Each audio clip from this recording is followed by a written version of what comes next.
Assalamualaikum warahmatullahi wabarakatuh. Perkenalkan, kami dari kelompok 5 kelas PAI 22202C dengan nama anggota yaitu Adeli Septiani dengan NIM 22202020704, Kesia Fekri Nazara dengan NIM 22220202082, dan Muhammad Ramadan dengan NIM 22220202091. Kami dari program Studi Pendidikan Agama Islam Fakultas Tarbiyah dan Keguruan UIN Raden Fatah Palembang.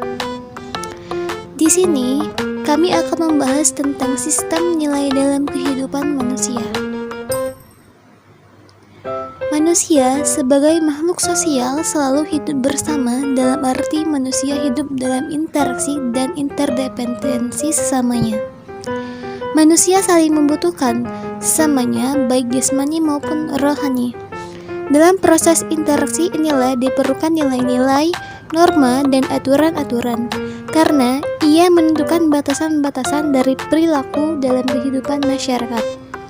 Jadi, dalam hubungan sosial dalam masyarakat, itulah secara mutlak adanya nilai-nilai, karena tiada nilai-nilai tanpa adanya hubungan sosial. Aturan hidup tersebut tidak selalu diwujudkan secara nyata, tetapi terdapat dorongan dalam diri manusia untuk melakukan atau tidak melakukan hal tertentu. Sifatnya abstrak, namun dapat dirasakan manfaatnya. Sistem nilai dalam kehidupan manusia. 1. Pengertian nilai. Secara umum, skop pengertian nilai adalah tak terbatas. Segala sesuatu dalam alam raya adalah bernilai.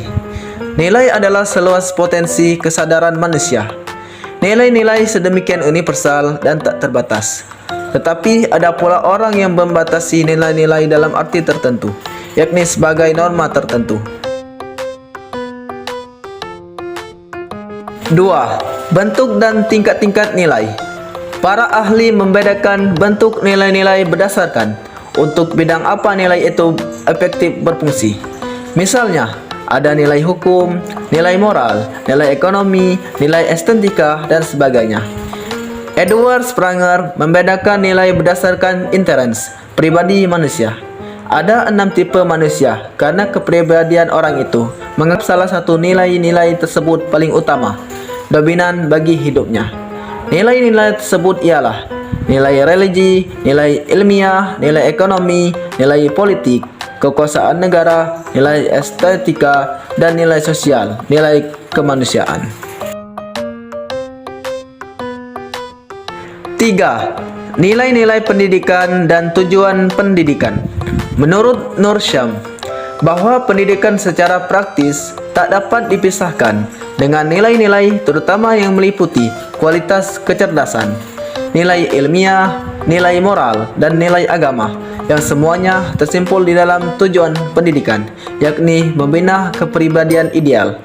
Tujuan pendidikan biasanya dirumuskan dalam bentuk tujuan akhir, sebab tujuan akhir ini meliputi semua tujuan pendidikan. Secara umum, tujuan pendidikan ialah kematangan dan integritas pribadi. Ada pula yang merumuskan dengan kata-kata kesempurnaan. 4. Pandangan filsafat tentang hakikat manusia. Pandangan ilmu pengetahuan tentang manusia. Ilmu pengetahuan yang khusus menyelidiki manusia sebenarnya cukup banyak.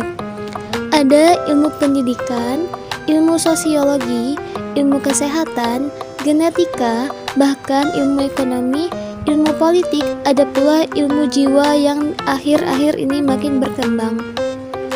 Dasar perlu kita mengetahui bahwa ilmu-ilmu dasar, basic social science, dan humanities ialah ilmu yang mengarahkan pusat perhatian dan orientasinya demi pengertian yang lebih baik tentang manusia dan dunianya.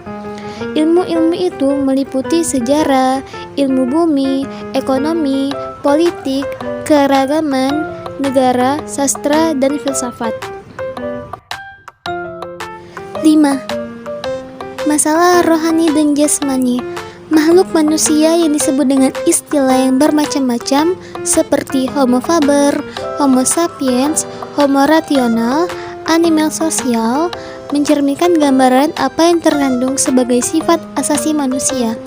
Maka, tidak heran kalau sejak dulu manusia tiada henti-hentinya berusaha membedakan antara unsur manusia yang bersifat lahiriah dan maknawiah. Kebanyakan ahli filsafat Yunani berpendapat bahwa ruh itu merupakan satu unsur yang harus dan yang dapat meninggalkan badan. Jika dia pergi dari badan, dia kembali ke alamnya. Pandangan antropologi metafisika.